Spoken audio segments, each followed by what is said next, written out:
Cuma nih Nat, anehnya, walau aku ngerasa asing sama wajah si anak itu, ada sisi di hati aku tuh yang kayak ngerasa kok kayak aku udah kenal dia sejak lama lah gitu.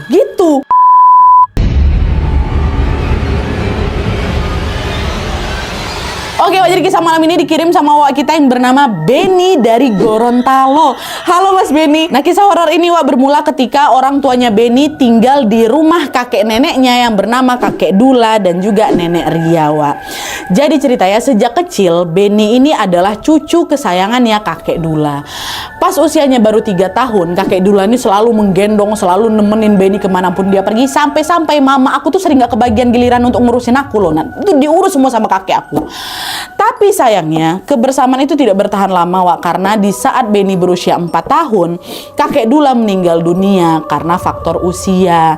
Nah, waktu itu Benny ini belum paham arti kehilangan wak, tapi dia itu udah ngeh kalau ada sesuatu yang hilang dari hidup aku gitu kan, masih kecil. Nah, setelah kepergian kakek Dula, pelan-pelan hidup Benny pun kembali seperti biasa wak. Walau kakeknya udah nggak ada, Benny tetap tumbuh dengan kasih sayang dari kedua orang tuanya. Benny pun jadi anak yang baik, anak yang pintar dan juga nggak pernah neko-neko. Sampai akhirnya waktu Benny ini duduk di kelas 5 SD, Benny mulai ngalamin suatu kejadian yang nggak biasa wak. Jadi waktu itu aku ingat kali Nadia, aku baru pulang sekolah di SD yang nggak begitu jauh dari rumahnya nenek Ria, neneknya. Jadi ibu bapaknya waktu si Benny SD ini wak masih tinggal di rumah kakek neneknya. Karena jaraknya memang dekat ke sekolah, setiap hari Benny ini selalu berangkat dan pulang sekolah dengan jalan kaki. Buat sampai ke sekolah atau buat balik ke rumah wak, Benny ini harus ngelewatin suatu kompleks perumahan yang lumayan sepi waktu itu.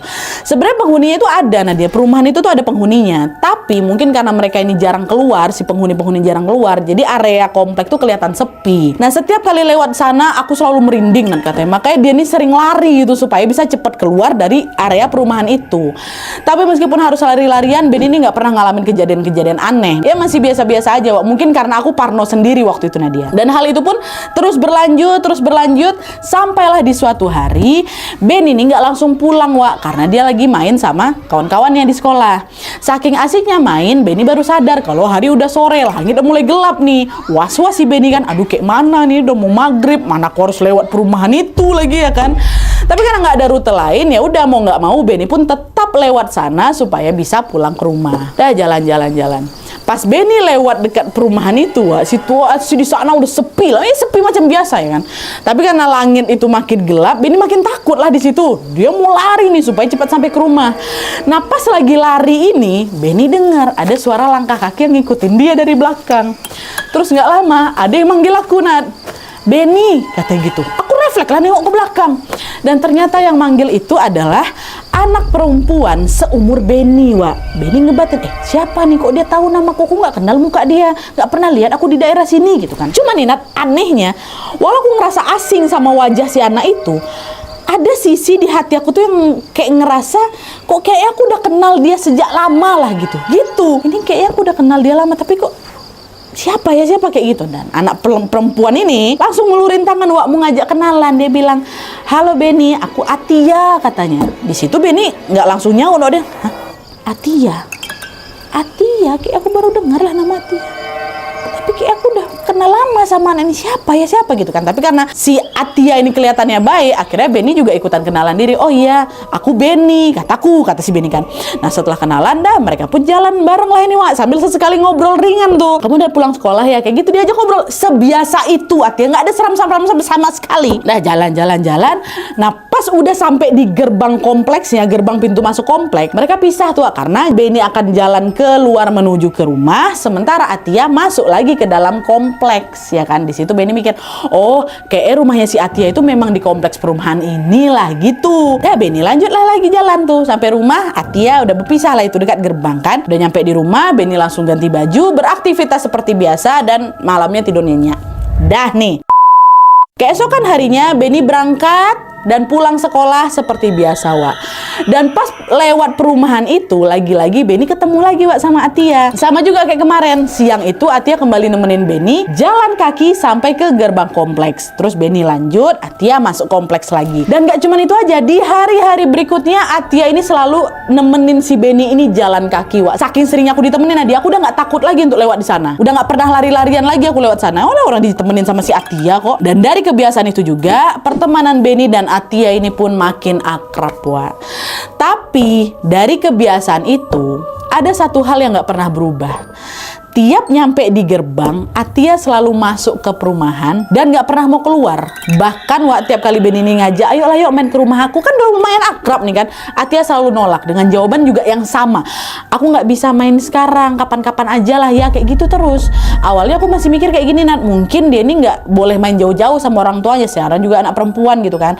Tapi kelama-kelamaan aku jadi notice, kok macam ada yang gak biasa ya sama si Atia. Jadi pernah suatu hari Benny ini izin gak masuk sekolah gara-gara dia sunat, sunat. Dan selama nggak masuk sekolah ini, otomatis kan Benny nggak bisa ketemu sama si Atia lagi ya kan. Nah, di hari dia pertama izin itu, malamnya nih, Benny dengar ada suara orang lagi ngetok jendela kamar aku. Tapi kan aku habis disunat kan zaman itu belum ada laser, dia belum ada sunat laser yang bisa langsung berlari setelah sunat, nggak ada, masih harus tiduran, masih gantung sarung tuh, masih kayak gitu. Jadi Benny yang nggak bisa buat bangun ngecek siapa yang ngetok jendela.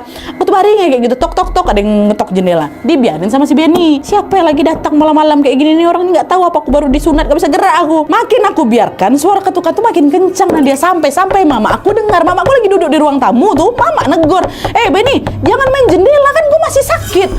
Mak, bukan aku dari tadi nggak kemana-mana kok, kata si Benny.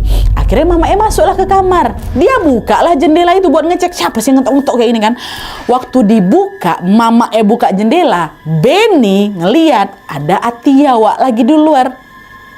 Kata Atia kayak gitu, Benny spontan lah balas kan, ayo sini masuk. Tapi pas Benny ngomong kayak gitu, mama yang kaget. Hah?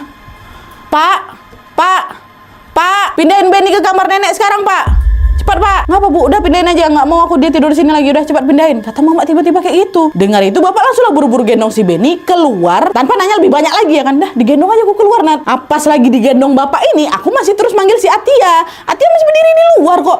Dah Atia, besok aja main aja, tunggu aku sembuh ya Atia, kata si Benny kayak gitu. Dan tepat setelah Benny ngucap nama Atia, marah langsung mama aku. Diam, nggak usah aku panggil lagi nama itu ya. Nggak suka ibu. Loh ngapa, Bu? Itu kawan aku loh, Atia namanya. Dan setelah Benny ngomong kayak gitu, ibu langsung mendekat ke Benny, ditiupnya wajah Benny pelan-pelan. Udah pingsan aku langsung, ada nggak sadar aku sama sekali. Begitu kan sama mama. Nah, selama pingsan Benny nggak tahu apa yang terjadi setelahnya ya kan. Tapi yang jelas selang beberapa hari kemudian luka sunat aku udah sembuh, Nadia, udah kering. Benny baliklah lagi ke sekolah nih.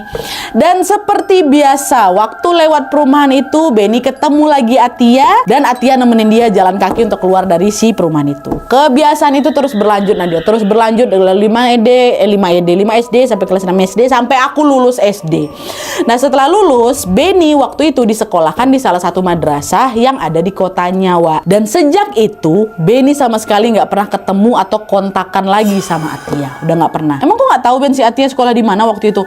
Jawabannya aku nggak tahu, nggak tahu. Benny sama sekali nggak tahu apa-apa soal Atia karena aku waktu itu juga nggak pernah nanya. Bukan karena aku nggak peduli ya, Nadia, tapi waktu itu kan aku masih kecil dan buat aku diantarin Atia sampai pintu gerbang aja udah cukup senang kali. Aku udah cukup, udah nggak usah aku tanya-tanya kalau lebih banyak lagi. Yang penting kau menemenin aku selama lewat perumahan itu.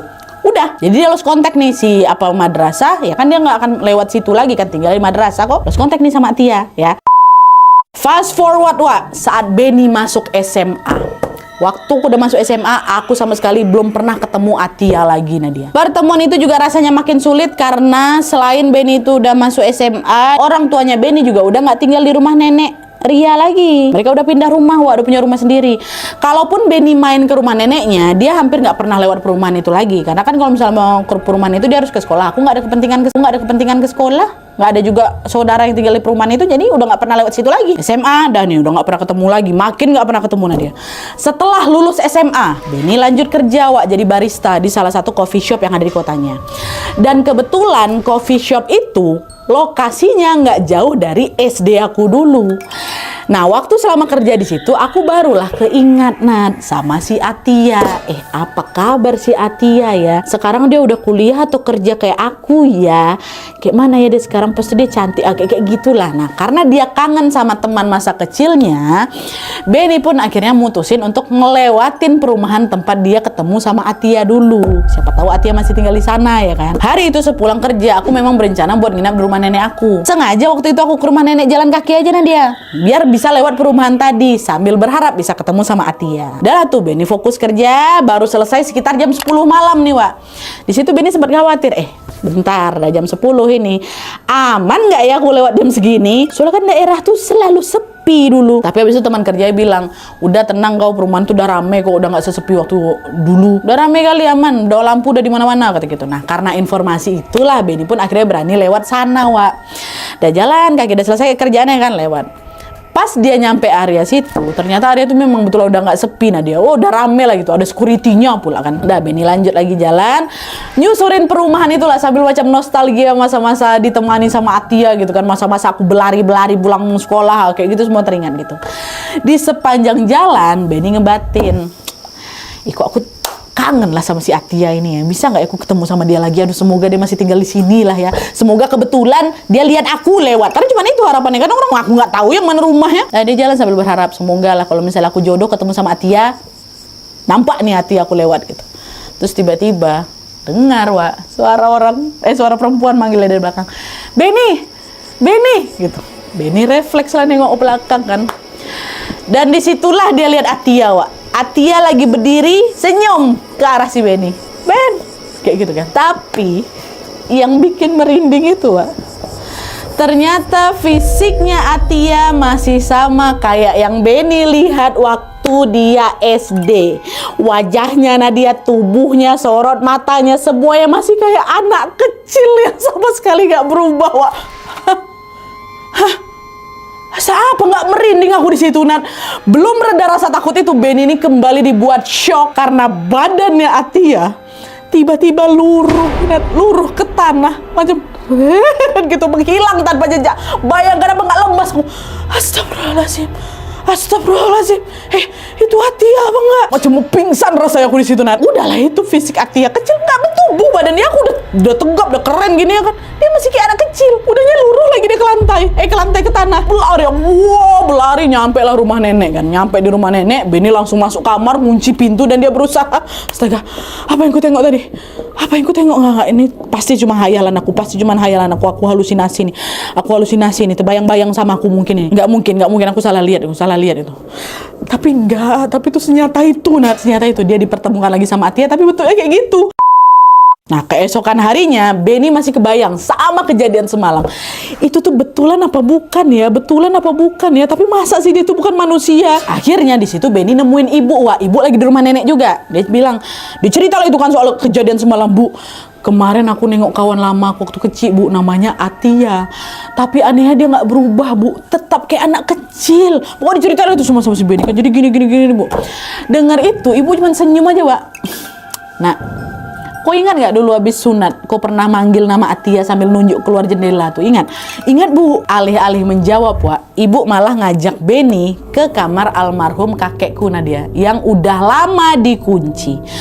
Di kamar itulah ibu akhirnya menceritakan semua rahasia yang selama ini disimpan rapat-rapat sama keluarga kami, termasuk rahasia soal Atia. Di situ ibu cerita kalau sebelum meninggal, kakek Dula ini sempat menyampaikan 2 wasiat buat ibu. Wasiat pertama, ibu harus dilarang ngebuka peti di kamarnya kakek Dula sampai cucu kesayangan aku ini, Benny ini, berusia 15 tahun. Itu wasiat pertama. Terus yang kedua, kakek Dula ini juga minta supaya ibu bersedia dititipin ilmu kebalnya supaya kakek bisa meninggal dunia. Jadi ternyata, Nat, semasa hidupnya kakek aku ini punya ilmu kebal yang diturunkan dari leluhurnya. Kalian pasti nggak asing kan sama anggapan orang yang punya ilmu itu pasti meninggalnya susah kan? Pernah kan dengar kayak gitu? Nah, hal itu juga lah yang ditakutkan sama kakek Dula, Wak. Supaya dia bisa meninggal, kakek ini nitipin ilmunya ini sementara waktu ke anaknya, which is ke ibu. Kakek juga bilang, setelah aku nggak ada, ibu dipersilakan mau nurunkan ilmu itu ke siapa. Tapi sampai sekarang, Nat, ibu tuh belum ngasih keputusan soal itu. Kakekmu nitipin sesuatu sama ibu. Ibu juga nanti akan menurunkan sama siapa. Tapi ibu nggak tahu, ibu belum tahu mau kasih sama siapa gitu kan. Selain ngomong soal wasiat, ibu ini juga ngebuka lah itu peti peninggalan kakek Dula kan. Pas dibuka, peti itu ada macam benda-benda tajam, Wah. Ada keris, ada badik, ada panah, ada peluru, dan ada juga sebuah buku catatan yang ditulis pakai ejaan lama. Dan di dalam buku catatan itulah semua hal-hal tentang keluargaku, termasuk tentang Atia, tertulis dengan rapi. Jadi kakek aku tuh suka mencatat sesuatu orangnya. Nah, buku catatan itu adalah bukan punya kakek awalnya, Wak. Awalnya buku catatan ini punya bapaknya kakek Dula, which is buyutnya aku, namanya Opa Ido ya. Opa Ido ini punya abang namanya Opa Eri, which is berarti omnya kakek Dula ya. Nah, dari informasi di buku catatan itu diceritakan kalau Opa Ido ini, buyutnya Beni ini, buyutnya Wawa, nikah sama perempuan pribumi hingga lahirlah itu kakek Dula, kakeknya Wawa.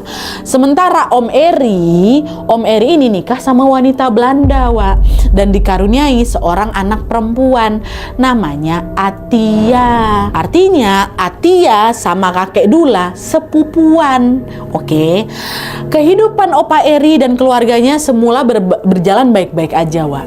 Sampai akhirnya tibalah masa di mana ada sekelompok orang yang marah dan berniat menghabisi siapapun yang berkaitan sama Belanda.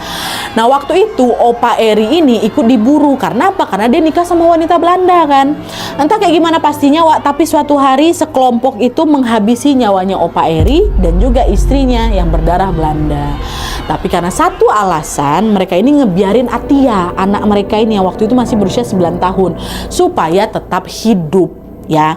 Nah, setelah orang tuanya Opa Eri sama istri ini meninggal, Atia diasuh lah sama Opa Ido, bapaknya kakek Dula. Karena anaknya ini seumuran, karena mereka seumuran, Atia sama kakek Dula akrab, Wak. Langsung mereka ini lengket kali lah, memang betul udah macam saudara kandung, bukan sekedar saudara sepupu aja, udah dekat kali. Tapi sayangnya kebersamaan kakek Dula sama sama Atia itu nggak berlangsung lama, karena di usianya yang baru menginjak 11 tahun Atia meninggal dunia. Karena apa? Karena penyebab yang tidak diketahui pasti. Ada yang memang dari mama aku bilang, ada yang bilang Atia ini meninggal karena sakit, ada juga yang percaya dia itu meninggal gara-gara disantet ya. Karena mereka ada dekat kali, Atia sama kakek Dula, waktu Atia ini meninggal terpukul lah kakek Dula ini, sering murung, sering menyendiri, sedih lah gitu. Karena nggak tega lihat anaknya sedih, Opa Ido ini nyari cara lah, Wak, yang bisa dibilang macam nggak wajar. Dengan kemampuan gaib dari leluhurnya juga, Opa Ido ini ngelakuin suatu ritual untuk kembali menghadirkan Atia. Jadi waktu itu Opa Ido ini minta tolong ke jin-jin itu, jin-jin peliharaan dia, supaya mereka mau menyerupai wujud dan juga kepribadiannya Atia. Tolong kalian nyamar lah, ini istilahnya, jadi Atia. Nah, setelah menjalani berbagai ritual itu, akhirnya ada, Wak, sosok jin yang bersedia menjalankan tugas itu, bersedia menyamar menjadi Atia, bersedia menyerupai Atia. Jadi ritual ini bukan untuk menghidupkan Atia, Wak, ya, tapi buat manggil jin yang mau bersedia menyerupai Atia untuk nemenin anaknya, nemenin kakek Dula yang masih berduka. Itu tujuannya. Nah, sosok inilah, soal si Atia inilah yang kemudian sering muncul di kehidupannya Beni. Sebelumnya sosok ini akan selalu menemani kakek Dula sampai akhirnya kakek Dula dewasa, dia kok Atia juga sekecil itu aja ya, karena memang dia dihadirkan untuk menjadi pelipur lara. Nah, sosok ini juga lah yang sering muncul di kehidupannya Beni, Wak, termasuk nemenin Beni jalan kaki di perumahan tadi. Tapi yang tadi aku ceritain nanti. Nah, sejak saat itu jin yang nyerupain Atia ini pun jadi penjaga turun-temurun di keluarganya Opa Ido. Dia selalu ngikutin kakek Dula kemanapun dia pergi. Bahkan waktu kakek ini nikah sama nenek Ria, ada juga dia. Dan fun fact-nya, menurut cerita ibu nih, Wak, ya, menurut cerita ibu, Nat, kata si Beni, ternyata nenek aku itu juga punya ilmu hitam, Wak, yang bertolak belakang sama ilmunya suaminya, ilmunya kakek Dula. Konon katanya ilmu hitam yang dipakai sama nenek ini mengharuskan dia untuk numbalin keturunannya. Supaya apa? Supaya ilmunya makin kuat. Kayaknya neneknya ini mau numbalin Beni. Dia pokoknya harus ada keturunannya. Dia punya niat itu. Nah, rencana buruk ini akhirnya diketahui sama suaminya, sama kakek Dula, setelah kakek dapat info dari siapa? Dari Atia. Nah, sejak saat itulah, Wak, kakek ini mulai menjaga Beni sebisa mungkin dari segala gangguan. Itulah alasannya, Wak, kenapa kakek ini lengket kali sama Beni. Karena kakek takut Beni ini betulan ditumbalin sama istrinya sendiri gitu loh. Yang tadi di awal aku bilang mama sampai nggak ada waktu buat jagain aku sakit saking dempetnya kakek aku sama aku, nah itu alasan yang ngejagain aku dari situ. Dan setelah kakek Dula meninggal, sebenarnya Atia ini juga diturunkan ke mamaku Nadia, kan dia langsung dari kakek aku kan, mau diturunkan ke mama aku berbarengan sama ilmu yang udah kakek aku punya. Tapi ternyata ibunya Wawa ini nggak cocok Wak sama energinya Atia, dan begitu juga sebaliknya, energinya Atia nggak cocok juga sama ibu. Setiap kali lihat sosok Atia Wak, badan ibu tuh jadi suka lemes gitu loh, bahkan kadang sampai sakit tanpa sebab gegara itu aja. Nah konon katanya Atia ini nggak cocok diturunin ke perempuan, nah dia lebih nurut kalau diturunkan ke laki-laki. Itulah kenapa Atia ini lebih sering nampakin dirinya ke Beni daripada ke ibu. Nah menurut cerita ibu Wah, Atia ini juga ngerasa punya tanggung jawab untuk menjagain si Beni setelah kakek Dula meninggal.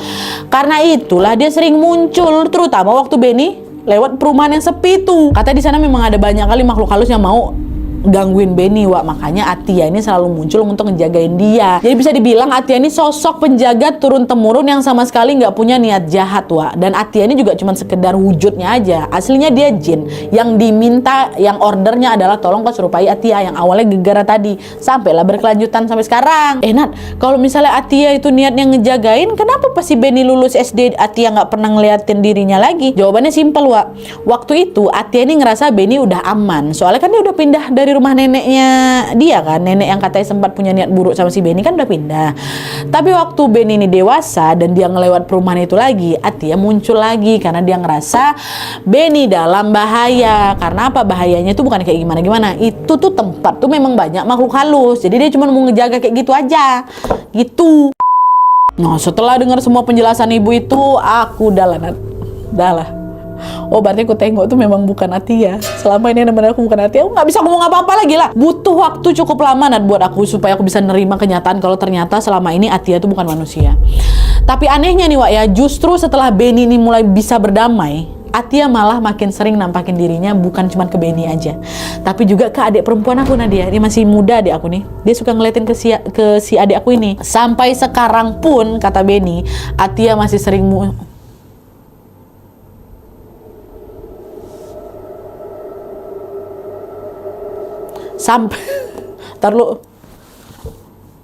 sampai sekarang pun kata Beni, Atia masih sering muncul nampakin dirinya ke Beni dan juga ke adiknya. Tapi selama dia muncul dia sama sekali nggak pernah usil, sama sekali nggak pernah ganggu, nggak pernah ngagetin, nggak pernah liatin muka yang jelek-jelek, nggak ada. Cuman ya udah sekedar nampakin diri aja. Kata Beni juga orang-orang yang bisa lihat Atia itu bisa ngerasain sendiri auranya juga kadang suka berubah-berubah. Nah dia tergantung suasana hatinya. Kalau dia lagi marah, suasana di sekitar tuh bakal kerasa panas, meskipun itu lagi di malam hari yang harusnya dingin. Kalau dia lagi sedih, suasananya juga jadi ikutan sedih gitu loh. Dan selain itu Beni juga bilang kalau ciri-cirinya Atia ini wajahnya cantik, dia jarang senyum Nadia, rambutnya blonde gitu, tingginya kira-kira kayak anak umur 11 tahun gitu lah. Kakinya kecil, kadang napak, tapi setelah aku tahu dia siapa, dia lebih sering melayang. Itu. Dan satu hal yang paling bikin merinding adalah ketawanya nggak jauh beda sama kuntilanak. Mau gimana pun Atia adalah sosok jin yang menyerupai wujud dan juga karakter manusia. Gitu. Wah ini aku nggak bohong ya, demi Allah Rasulullah. Langsung nggak enak suasana di sini, sumpah aku pengen kabur sekarang. Astagfirullahaladzim.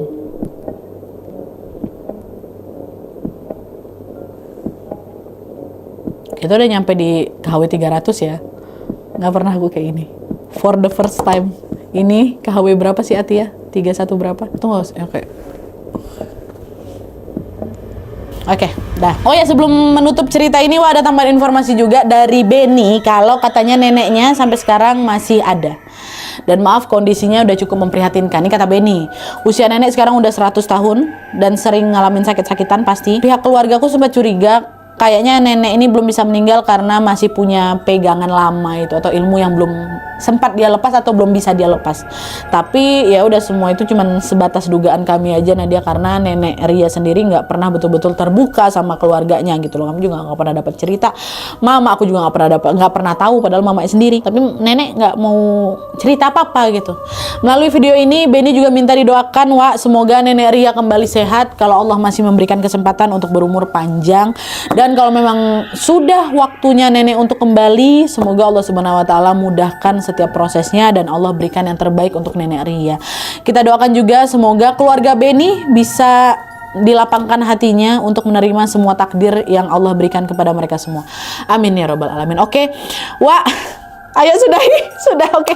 Baik, itu tadi kisah tentang Atia, sosok anak kecil yang ternyata punya sejarah panjang di keluarganya Beni. Mungkin kita udah familiar kali kan Wak sama ini, ada yang jagain nih dari kecil, udah ada teman imajinasinya apa segala macam. Cuman cerita ini aku naikkan karena ternyata sosok ini ada karena diminta untuk ada gitu loh. Bukan sosok random yang tiba-tiba nempel, enggak. Sosoknya memang di-create, memang dibikin gitu loh. Butuh waktu lama loh bagi si Beni ini untuk nyadarin kalau selama ini aku temenannya sama Atia, bukan cuma sekedar teman biasa. Tapi untungnya Atia sama sekali nggak pernah berniat mengganggu atau menyakiti Beni, apalagi keluarganya juga. Terlepas dari ilmu yang sudah diwariskan sama leluhurnya secara turun-temurun, wah kita doakan sama-sama semoga semua yang belum selesai di keluarganya Beni ini bisa selesai dengan cara yang baik tanpa harus meninggalkan dampak yang buruk pada mereka. Amin. Dah, yuk kita sudahi. Sekian dulu videonya. Terima kasih banyak yang sudah menonton. Kalau kalian suka video ini, klik like ya. Jangan lupa komen di bawah untuk dan saran-saran video selanjutnya. See you next video, bye. Ayo sudah thumbnail.